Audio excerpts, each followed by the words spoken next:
warning for fish suffering. I'm going to tell a story from my childhood, and if you can't handle listening to a story about living creatures suffering, please scroll on. Well, lately I have been quite into fish, and the hobby has grown quickly. We have 3 aquariums in our home now. One there, and one in my daughter's room. I just love them. Like, I could sit and stare at the fish for hours, as I do.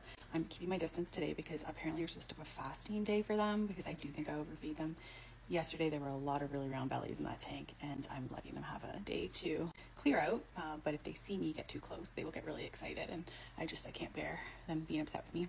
Anyway, these fish, I realized, are healing a part of my inner child. One of my little T traumas that I had as a child. My parents divorced, and I had to go to my dad's house on Wednesdays and every other weekend, and it was a very traumatic experience in many, many different ways. One of them being that my dad thought it was a great idea to get a big 55-gallon aquarium with 6 piranha in it. Got a betta fish to put in this big tank, get the water ready for the piranhas. So we got this betta fish who I loved. It was a maroon fish. And, you know, a week or 2 later, we picked up these 6 baby piranhas, and they were just like this big, little fish. And we go to just put them in the tank, and I'm like, well, aren't they going to eat the other fish? And my dad was like, oh, no, they're too small. Well, overnight, of course, they ate all the fins off of my betta fish, and she was on the ground, alive, but couldn't swim. And I think we flushed her down the toilet, probably still alive. I was like maybe 8, 9, 10 at this point. It was traumatic in itself.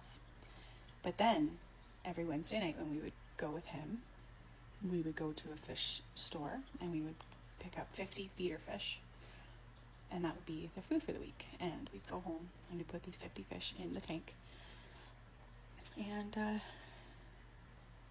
piranhas they didn't kill them quickly, right? They would eat all their fins off and just kind of pile them. So there'd be piles of fish gasping for breath, not able to swim. And I was a very sensitive, very deeply feeling child, and this devastated me. It was so horrible to watch that torture. And I think I've always been very sensitive, and I can't handle any sort of torture, anything suffering. And so me having these fish tanks now, it's I just want happy fish. Everyone gets along. There's no one who's mean. Everyone has what they need, and no one's gonna hurt anybody else. And I'm definitely healing that part of my inner child that didn't get to experience that, because that was such a traumatic time. And why no one said anything. I was so deeply traumatized, but I didn't feel safe to say, hey, I don't want to see this. What I wanted, what I was comfortable with, what traumatized me didn't matter. I was just there, and it was horrible. And that's just one of the many, many, many questionable parenting decisions that surrounded me as a child. So anyway, just wanted to share that because, I'm enjoying these tanks so much because I do love fish. I just love everything about them. And all I've ever wanted was just to see happy fish, and they're happy now. So getting to heal that part of me. Next day here, and it's crazy, but it actually happened in the afternoon.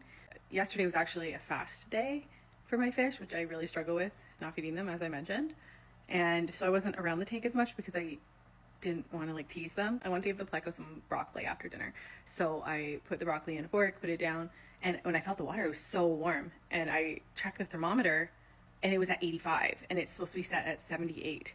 And there was a dead fish in there. And I immediately went into okay, unplug the heater, pull the heater out. There was a bit of room at the top of the tank, so I went and I put as cold as I could water from the tub into a bucket. You put the stuff to take the bad stuff out of it into the water, put it in the tank, and then I'm like, it needs more than that. So then I started siphoning water out of the tank into the bucket, took out 3 buckets of water, and then put in 3 more buckets of cold water. It was still, and then at that point it was at 82. So I put some ice packs into the filter, so as the water went back into the tank, it was being cooled down. And by bedtime it had gone down to 80. It was in the green zone on the thermometer. And there was a honey gourami who I thought was going to die. It was kind of on its side. It was struggling, like I had seen. I thought it was gone. I thought it was a swim bladder issue, probably caused by the high temperature. But then a couple hours later, I saw it swimming, so it survived. Basically what happened was, I guess the heater was a bit older, and once the heater gets older, it loses its ability for that feedback, so that it just heats. It doesn't stop heating. So had I not noticed yesterday, and that had kind of kept going overnight, that I probably would have woken up this morning to all the fish dead. So thankfully I did notice. I left it with no heater overnight and it went down to 74, which is in the tolerable range for everybody. Thank goodness for my spreadsheet. I had a spreadsheet of every fish in there. I do head counts occasionally. I used it for that. And also I put like their water parameters for every type of fish so I could see if we're okay. And so I do have a spare heater, of course, but I didn't want to put it in overnight just in case it did the same thing. Now I have put the spare heater in, set to 78, and I will keep a very close eye on the tank. A little bit stressful, kind of strange that I just talked about fish suffering and then to see them kind of suffering, but it was obviously very nice to be able to help them and not be watching their deaths on purpose, you know? So anyway, just very, very strange that that happened right after I told that story. But